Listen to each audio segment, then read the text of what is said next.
When we talk about human diversity, India isn't just a case study. It's almost like a whole universe in itself. If you've ever looked at photos or maybe met people from across the subcontinent, you've probably noticed this. Just astonishing range of appearances. You see everything from light skin to dark, straight hair to really coiled curls and, well, an incredible array of facial features.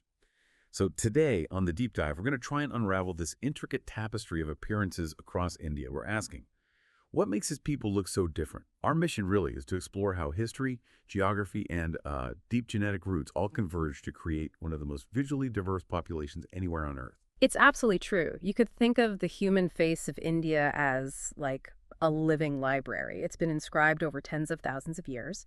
And each subtle shade of skin, every unique hair texture, every distinct bone structure tells this really profound story, a story of ancient migrations, environmental adaptations, and, countless generations of mixing between groups. It's genuinely a unique case study in human diversity. It reflects such a vast sweep of human experience and movement, all sort of condensed into this single landmass. The living library analogy, yeah, that sets the perfect stage. Okay, let's dive into this incredible journey, this visual landscape of India. To really get a handle on this diversity, I think we have to start with the sheer scale of India itself. We're not talking about just one country here. It's basically a subcontinent. Just think about this. Over 1.4 billion people call it home. And within that, you've got more than 2,000 distinct ethnic groups. And get this, a staggering 19,500 recognized languages and dialects. When you grasp those kinds of numbers, it immediately clarifies why diversity in appearance isn't the exception. It has to be the norm. Exactly. I mean, with that immense demographic and cultural scale, a vast range of appearances is almost inherent. In fact, it would be genuinely surprising if there wasn't significant variation, wouldn't it? It's almost a given that when you have such a diverse set of inputs, geography, language, culture, all interacting over millennia, you'll see that reflected deeply in people's physical traits. It adds, countless chapters to that living library you mentioned. Okay, so it's not just culture and language. The genetics are foundational too. Oh, absolutely. This diversity isn't just skin deep, it's rooted really deep in genetics. There were some foundational genetic studies around 2017 that were quite revealing. They showed that most modern Indians descend primarily from two major ancestral groups. First, you have the ancestral North Indians, or ANI. Genetically, they're closer to Europeans, Persians, and Central Asians. And then there are the ancestral South Indians, or ASI. They are unique to the subcontinent itself, with really deep ties to early Dravidian populations, those ancient linguistic and cultural groups mainly found in southern India today. So ANI from the north, ASI from the south. Right. And what's fascinating is that most modern Indians are actually a blend of these two. But the specific proportions, they vary significantly depending on the region you look at. And then you layer on top of that centuries of trade, conquest, colonization, all of that added to this extraordinary mix, constantly reshaping how people looked across the subcontinent over time. So what does this genetic grounding tell us then about the visual diversity we see today? Does it mean the roots of this whole spectrum of appearances go way, way back into our shared human story? Precisely. It's not just recent history we're talking about. It's these ancient migrations and interactions, some dating back tens of thousands of years, that really shaped the incredible visual tapestry we see today. It's quite a profound testament to how human populations have moved and mingled over millennia, leaving their mark. Okay, so with that genetic groundwork laid out, the visual spectrum really sharpens when we look at specific features. Let's start with skin tone. It seems to span this incredible range across India. You mentioned very fair complexions in Kashmir up north, all the way to deep brown in Tamil Nadu, Right. way down south. That's quite a gradient. It is. And climate plays a key role here, just like it does globally. Mm. Areas with high UV radiation, which includes much of southern India, tend to favor more melanin for protection. That naturally leads to darker skin tones. Conversely, northern regions, maybe at higher altitudes or just with cooler climates, often see lighter skin. But, and this is crucial, ancestry also plays a really significant independent role in these variations. So you get this complex interplay, between adapting to the environment and what's inherited. That interplay, yeah, that's critical. Do we actually have any, hard numbers on this, how skin tones are distributed? We do, yeah. Survey data suggests that roughly 60% of Indians have what's generally considered medium brown skin. Then about 20% lean toward darker complexions. That's especially noticeable in southern and tribal populations. And then another 20% or so have lighter or olive skin tones.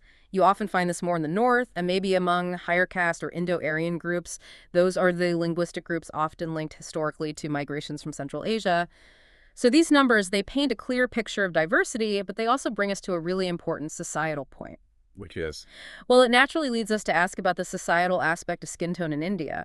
Lighter skin has, for a long time, been idealized. It's a preference reinforced by historical factors like colonialism, but also deeply ingrained caste dynamics. So it's not just about appearance, it's tangled up with social constructs. And that has real-world consequences. Right. Oh, definitely. To give you an idea of the scale of this preference, the skin whitening industry in India, it's valued at over $500 million annually, which, as you can imagine, sparks huge debates about beauty standards, about discrimination, about internalized bias within the country. It's a very powerful, ongoing conversation. Wow, $500 million. That's a sobering statistic. It really drives home the economic force behind a particular beauty ideal. It makes you pause, doesn't it? Thinking about those historical and cultural pressures. Okay, shifting from skin, let's look at eyes. You hear that the vast majority of Indians, maybe over 90%, have dark brown or black eyes. But are there interesting regional variations here too, ones that tell a different story?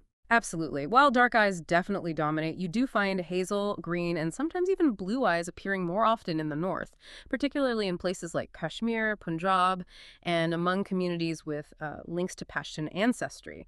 Genetic studies suggest that maybe 5 to 7% of northern Indians carry alleles, those specific gene variations linked to lighter eye colors. These seem to have been introduced through admixture, mixing, with Central Asian and European populations over millennia. But in contrast, if you look at southern and tribal populations, they maintain an almost exclusive prevalence of dark brown eyes. It shows that genetic contributions have been quite distinct, region by region, preserving a very ancient trait in some places. Fascinating. Okay, from the eyes, let's talk about hair. Indian hair is often stereotyped globally as dark and thick. Is that generally true? And what about texture? That seems like another place we'd see variation. Texture is where it gets really varied, yeah. That stereotype of thick, dark hair is common, but the texture varies a lot. Roughly 65% of Indian hair is straight to maybe slightly wavy. Then about 25% is classified as strongly wavy. And finally, around 10% is properly curly or even coiled. You see this texture particularly in South India and among Adivasi or tribal groups. And color? Is it always black or dark brown? Mostly, yes. Hair color variation is rarer than texture variation, but it's definitely visible. The overwhelming majority have black or very dark brown hair, that's true. But you can find chestnut or lighter brown shades sometimes appearing in the north. And you'll even find occasional auburn tints, especially in regions like Kashmir and Himachal Pradesh. These subtle differences, again, often hint at those deeper ancestral connections and maybe environmental factors influencing pigmentation. Right, so skin, eyes, hair.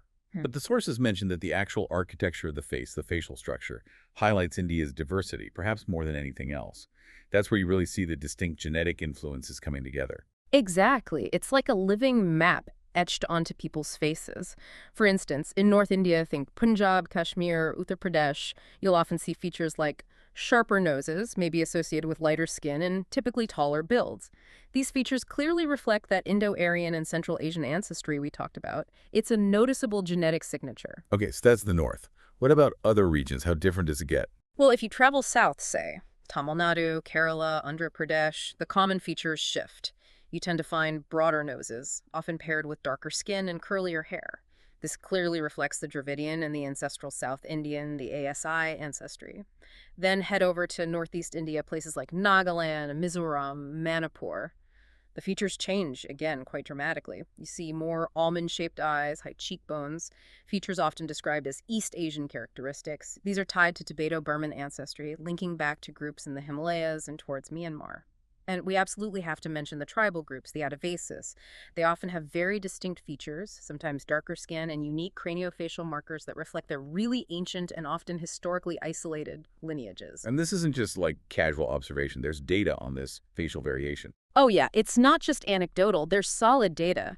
An anthropological survey back in 2019 actually recorded up to 18% variation in the nasal index. That's the ratio of nose width to height. And up to 14% variation in craniofacial angles across different regions within India. For a single country, that is an enormous spread. It really emphasizes how profound these differences in facial structure are.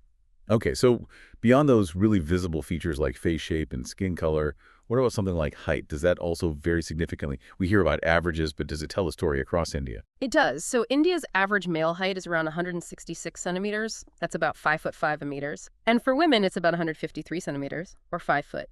But yeah, the regional variation is quite clear. Northern states like Punjab and Haryana, they tend to have taller averages for men, maybe around 170, 172 centimeters, whereas southern states like Tamil Nadu and Andhra Pradesh, the average is closer to 164 centimeters for men. And then you have tribal groups, particularly in central India, who often have slightly shorter average statures. That's been linked to various factors, including nutrition and, again, that historical isolation from broader population trends. So are these patterns fixed, or are things changing now? That's a great question. No, they're not fixed. There are definitely dynamic shifts happening. What's really interesting is a more recent trend. Urban youth are actually getting taller. A national study in 2020 noted something like a 2.7 centimeter increase in average male height just since the 1980s, which likely reflects things like improved healthcare, better nutrition, changing diets across the population. It shows how even something like physical stature is a living, evolving part of this whole human tapestry. Okay, this brings us to a really interesting, maybe even tricky point of discussion. Many people, both outside India and maybe even some within, seem to imagine this single typical Indian look. Often it's sort of typecast as, dark skin, brown eyes, black hair. But you're saying that within India itself, this idea of a typical appearance is actually really debated. Precisely. It's hotly debated. Some voices, for instance, might point to Bollywood stars. These actors are often lighter-skinned, frequently from northern regions, and tend to have features associated with Indo-Aryan ancestry. Some might claim they represent the standard. But of course, this immediately raises an important question.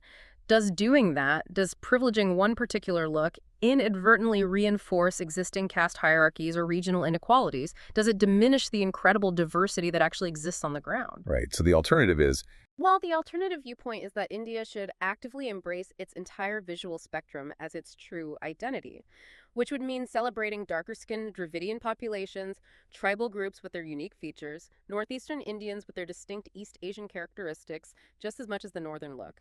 It's a complex, ongoing discussion about identity, representation, and fundamentally what it truly means to be Indian in all its variety. it really is a powerful reflection of society, isn't it? Written right there on people's faces. To help everyone listening visualize this incredible range even more vividly, let's try this. Imagine you board a train in Delhi, up in the north, and you're going to ride it all the way down to Chennai, at the southern tip of the country. Okay, so in the north, as you start, the passengers around you might have generally lighter skin, maybe sharper noses, taller frames. But as the train moves south, mile after mile, you'd start to notice faces gradually darkening. You'd see hair growing curlier, noses perhaps broadening a bit. And if your journey, hypothetically, took a detour through the northeast, then you'd likely see almond-shaped eyes and high cheekbones becoming much more common among the faces around you. This train ride, it's not just through geography, it's a journey through human variation, a living panorama. It's quite something to picture. And for many Indians, this appearance, these features, they tie directly to a deep sense of pride. Pride in their ancestry, pride in their regional identity. A Kashmiri family, for example, might really cherish their green eyes, seeing them as a link to ancient migrations, while a Tamil family down south might proudly celebrate their deep brown skin and their naturally curly hair. Seeing it rooted in their Dravidian heritage, it's often a fundamental part of who they feel they are. But this pride, it exists alongside challenges, right? You mentioned discrimination earlier. That's still a reality. Unfortunately, yes, discrimination does persist. Darker-skinned Indians, for example, often still face prejudice and bias in various aspects of life. It's sadly still a thing. And Northeastern Indians, because of their distinct East Asian features, are sometimes stereotyped or even questioned as, quote, not Indian enough. It really highlights the societal challenges that can come with such profound diversity. It shows that full acceptance of this whole spectrum is, well, it's still a journey in progress. Still, you hear about pushback, too. Is there a counter movement happening? Yes, definitely. There's a powerful and growing counter-movement. You see it a lot on social media, these campaigns, and also in films and art. They're increasingly making an effort to highlight the full spectrum of Indian looks. They're directly challenging those narrow, often historically imposed beauty standards. There's a real celebration of brown beauty, of indigenous pride, pushing for a much more inclusive and representative understanding of what it means to look Indian. It's actually a wonderful example of, cultural shifts pushing back against some of those entrenched biases. So bringing it all together then. Ultimately, I think scientists, historians, anthropologists, they all agree quite emphatically. There just isn't one single Indian face. It doesn't exist. The subcontinent really is like a living museum of human variation. You have Indo-Aryan traces, Dravidian traces, Tibeto-Burman, Austroasiatic, Central Asian influences, even European genetic markers. They all coexist here, layered over thousands and thousands of years, creating this incredibly rich mosaic. So India isn't one look, it's a spectrum. It's like a human kaleidoscope. Created by millennia of migration, conquest, mixing, it's a testament to this incredible ongoing journey of humanity across this vast and ancient land. So what makes India's people look so different? I guess the answer is both simple and incredibly complex.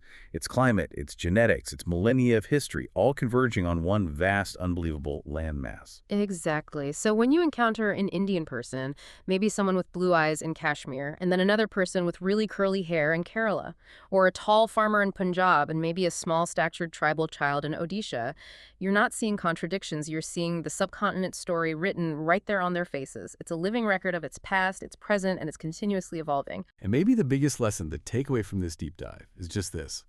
India's true beauty lies not in trying to find one single idealized image, but in its endless, incredible variety. It's a powerful reminder, really, that humanity isn't about fitting neatly into one mold. It's about celebrating all the myriad faces, all the variations that make us who we are.